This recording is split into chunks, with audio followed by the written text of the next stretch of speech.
What does a client mean when they ask for raw audio?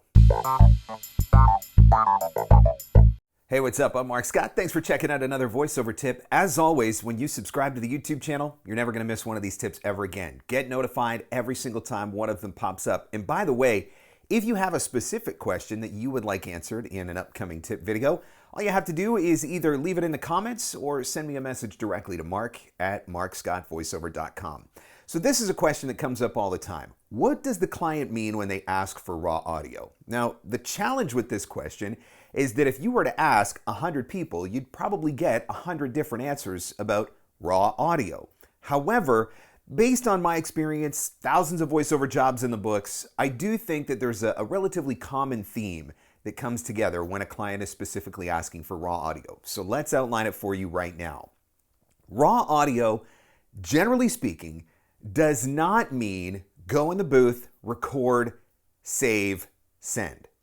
Now, if you're doing a directed session and the client is recording the entire session on their end, maybe it's happening via Source Connect, IPDTL, Bidalgo Call, whatever system it is that you're using, in that case, yeah, that's what the client's going to get. But if you're recording in your studio and you're sending audio to the client, that's generally not what they want. They don't just want the straight up recording.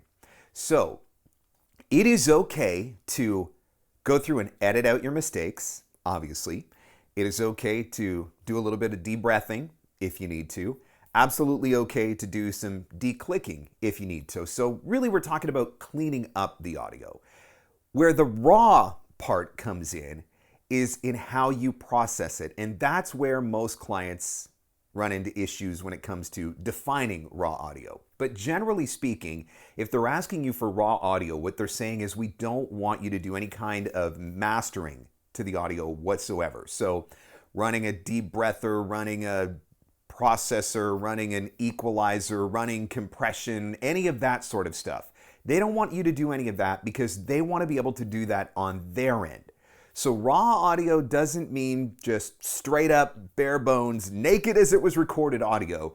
It usually just means audio that hasn't been processed. So the next time one of your clients asks you to send raw audio, don't panic. It doesn't mean that you're going to have to send them an audio file that has your burps and your tummy growls in it. You can take all of that stuff out.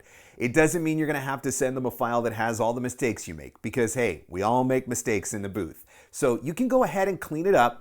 Cut out the mistakes, like I said, run the declipper. Like that sort of audio would never go out of my studio under any circumstances unless it was a Source Connect session and I had no choice. I'm always going to send the files cleaned up. I'm just not going to run a lot of fancy processing and mastering on it. That's how you satisfy your client's need for raw audio.